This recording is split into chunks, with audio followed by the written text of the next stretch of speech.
Hello there, and welcome to Casual Fridays by I Read Aloud, the podcast that discusses various themes from a personalized lens so that you always end up with my unwarranted opinion and advice and my own take on matters.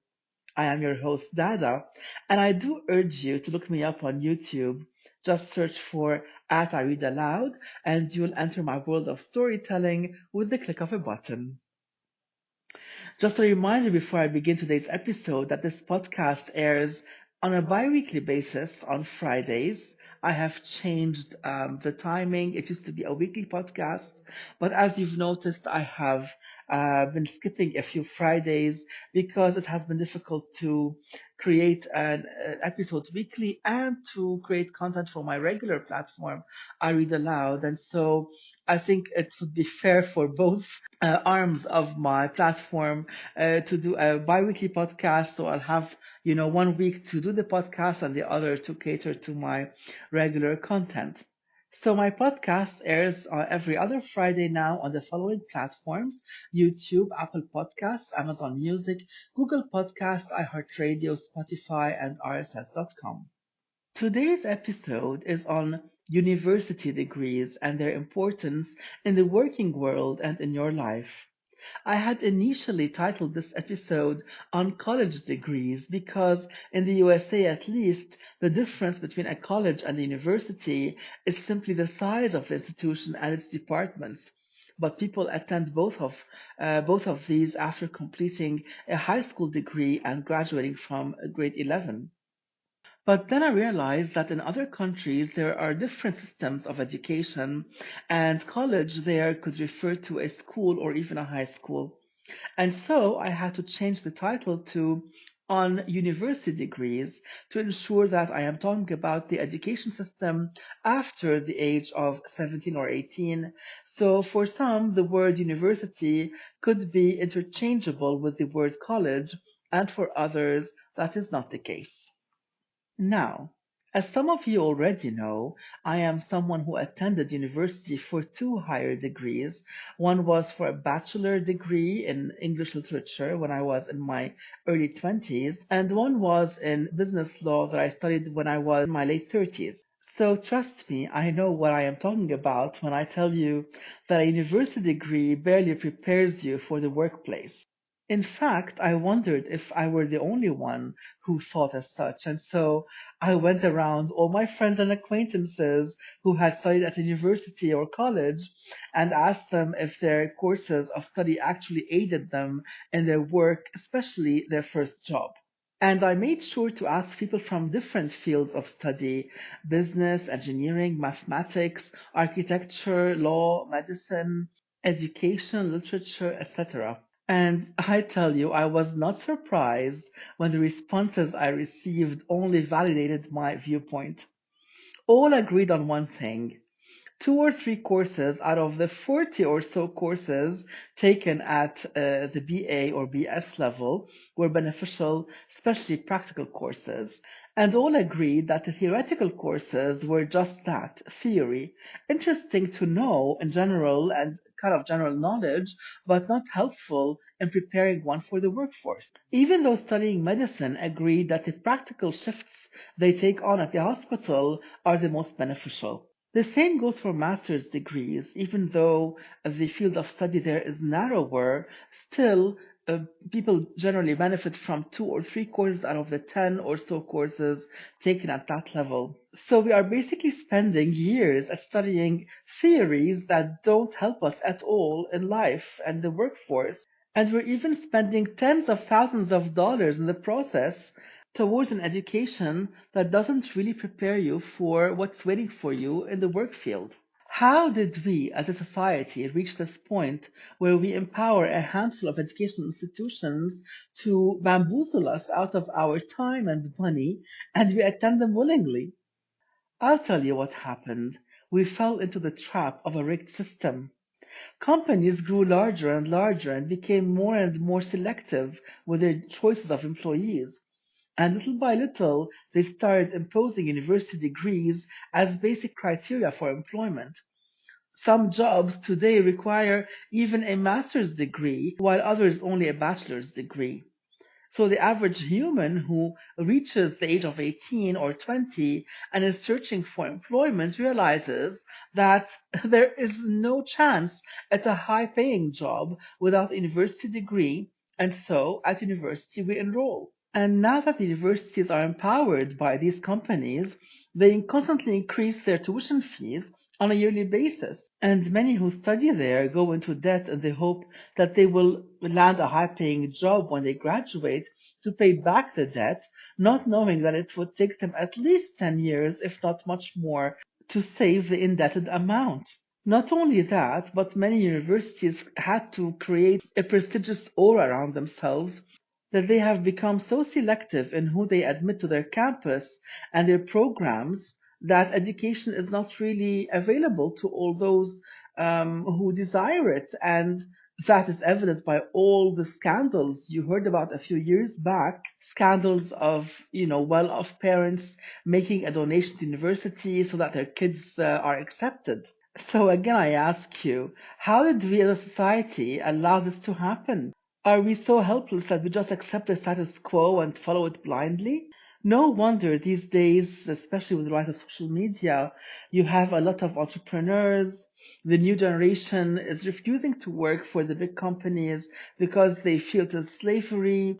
And even though there have been a good number of people in the past who have succeeded in life and who have, become even millionaires and famous without an education, I find that the true idea of entrepreneurship started in the past 10 or 15 years, especially with the younger generation who refuse to conform, to what society expects them to do, and it kind of spilled into the older generation as well.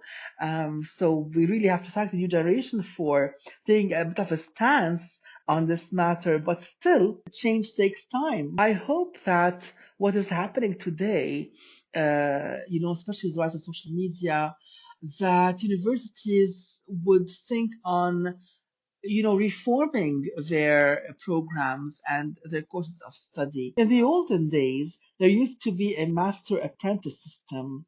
That's before universities existed, right?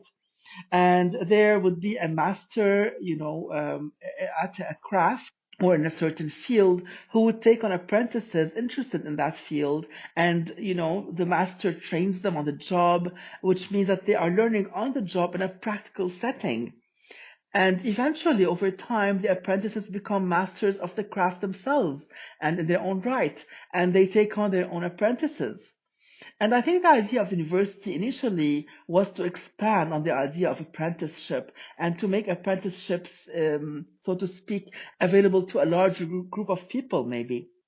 And maybe the early universities did meet that goal to some degree, but with the growth of universities and the adoption of books and theoretical courses, and even bringing in educators who have no practical experience in any field they teach, and whose information and knowledge is based solely on what they learned at their own university, I believe that universities should revise their courses and give at least 80% of their courses in a practical setting and not more than 20% of the courses in theory.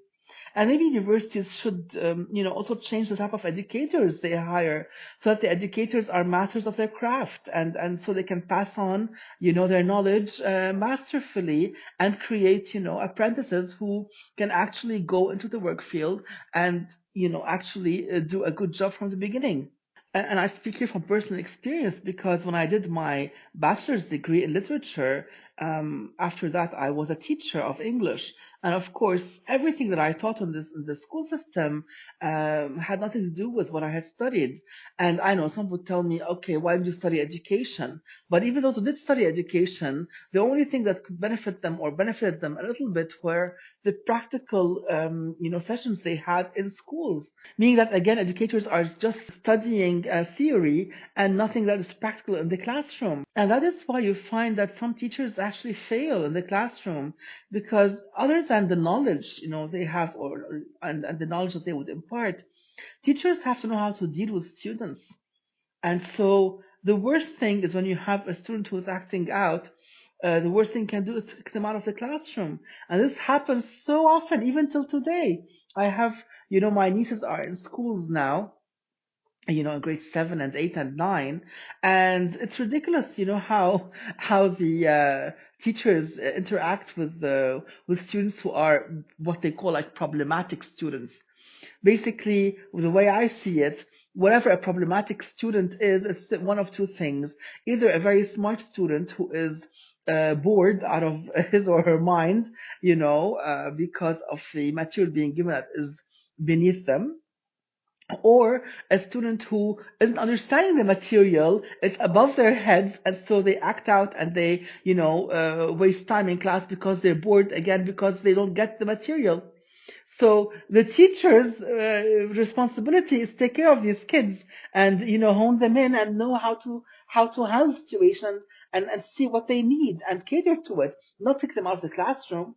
That's just like one example I'm giving out of a zillion, just to give you an idea of how an education, even in education, doesn't really help you in teaching and controlling a classroom or understand the needs of your students. And then when I went ahead and did my business law degree, actually I had worked in the field of law for 5 years before getting that degree, and I only got it because I had enjoyed working in the field of law for those 5 years. And the truth is, I knew nothing about writing contracts or anything of a legal nature, and I learned it all on the job. In these five, it took me about say a year to really grasp the whole thing, and then I was able to soar, if you will, and do it all on my own without difficulty. And so this is further proof that when you actually work at something, when you do practical work, this is what teaches you. Theory does nothing for you except to give you general knowledge. And I truly believe that if universities are willing to revise their programs, that they could reduce the years of study per degree and even reduce their exorbitant fees. And maybe then more people will be able to access university life and will actually benefit in the workforce from university degrees. Because these days, university life has become more of a social experiment, really, than a beneficial course of study. Don't get me wrong, my university years, especially when I did my bachelor's in my 20s, they are still the most memorable and the fun days, even till today. I'm in my mid 40s now. And even till today, university life, as it is today, provides beautiful camaraderie and a chance at discovering who you are, and gives you a chance at personal growth. So imagine if that is coupled with a beautiful program that actually gives you a chance to succeed in the workforce, and it actually prepares you for the workforce. Well, these are my 2 cents on the matter. This brings me to the end of the episode. In 2 weeks, remember it's not a bi-weekly podcast, in 2 weeks I shall discuss the topic of women dating younger men, and I hope you'll tune in then. For now, I wish you a lovely weekend, and I send you all my love. Till Friday next.